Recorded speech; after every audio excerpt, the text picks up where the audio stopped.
So this kind of goes with the theme of Kamala Harris offering a whole lot of hot air. So, right now is the Davos Forum with the world's uber wealthy.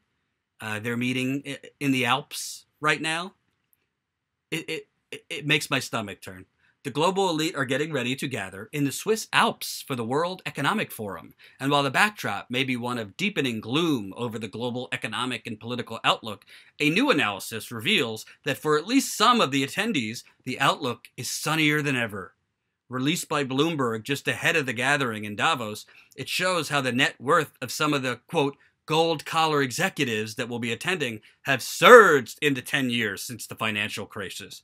JP Morgan chairman and CEO Jamie Dimon, who should be in jail, by the way, for example, now holds $1.5 billion, a threefold increase over the decade since the financial crash. Steven Schwartzman, co-founder and CEO of private equity giant Blackstone, meanwhile, saw his wealth surge sixfold, as his net worth is now $12.3 billion.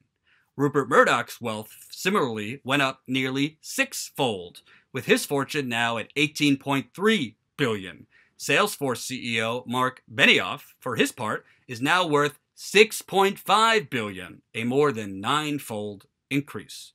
But the reporting notes, while the economic elite are enjoying a bigger slice of the pie, for regular Americans, quote, wages have stagnated, and while equity markets have risen, fewer U.S. adults are invested in the stock market than in 2009. Yeah, let's go invest in the stock market with our $5 extra a month.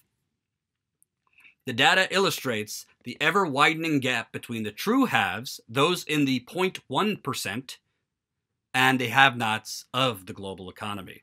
To further illustrate the divide, the reporting also points to a study released last year by the Economic Policy Institute, which found that in 2017, the CEO to worker compensation ratio was 312 to 1.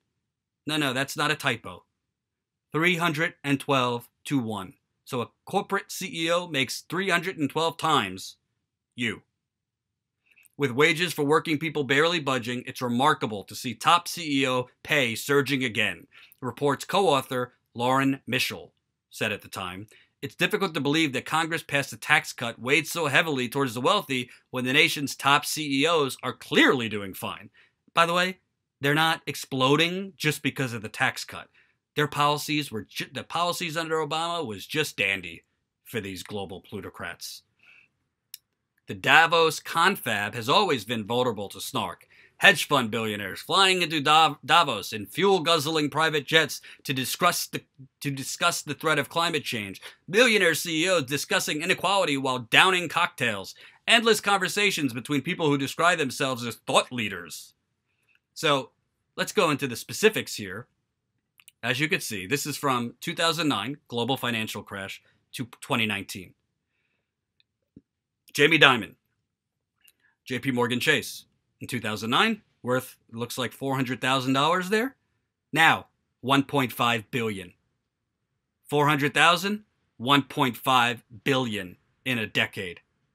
Bill Gates, who, contrary to the popular myth out there, that he's wonderful, actually owns a lot of toxic waste management companies that have landfills leaking out contamination like uranium, which I covered at the Young Turks. He owns a waste management company in St. Louis that is leaking out uranium and other toxic contaminants that cause in that community, children have to go out in this St. Louis community with masks because it smells so bad. Bill Gates owns that company. In 2009, 50.8 billion, now 94.5 billion. That's quite a raise if you can get it. Rupert Murdoch, who's always kind of been a sleazeball and awful, 3.2 billion in 2009, 18.3 billion now. Steven Schwartzman gave a lot of money to Hillary Clinton and Barack Obama, 2.1 billion, now 12.3 billion. Wow, looks like George Soros went down a little bit. So what's going on, George? 18 billion, 7 billion. Mark Zuckerberg, wow. Talk about Facebook these days. 3 billion in 2009, 58.6 billion now. So, It's a pretty good life if you could pay off the government, huh? It's a pretty good life if you could pay out the government. And don't get me wrong, I'm not against people making money. If you work hard, if you're creative, if you're persistent, you should be entitled to the fruits of your labor. If you have a cutting-edge idea or you offer something that nobody else does, you should be able to make money. However, I do have a problem when plutocrats buy off politicians to legislate favorably to those plutocrats. I do have a problem with that. And every single one of these plutocrats do just that. Yes, Jeff Bezos is going to lose a little money. Seems like he has had a little affair, and now his wife is taking him to the cleaners. They're getting a divorce. I mean, I think there should be, I have a problem with people making like endless amounts of money. At some point, when is enough enough? But I don't have a problem with the very concept of hard work producing money. I have a problem with people, the system being rigged for certain people to do exceptionally well, like Donald Trump, for example. I do have a problem that when people do well, they could then buy off their politicians to make them even more money. That is not a democracy. That is a crony corporate coup d'etat. That is a crony corporate coup d'etat. And that is basically a legalized bribery system, which is what we have. That's why it's actually important that we have actual independent media in this country to actually talk about these things, to actually educate more people so that they know, oh, you know what?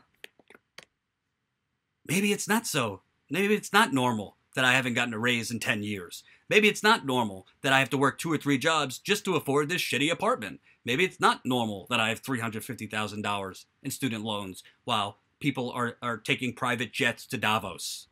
Maybe that's not a healthy economy. Maybe that's not a just economy.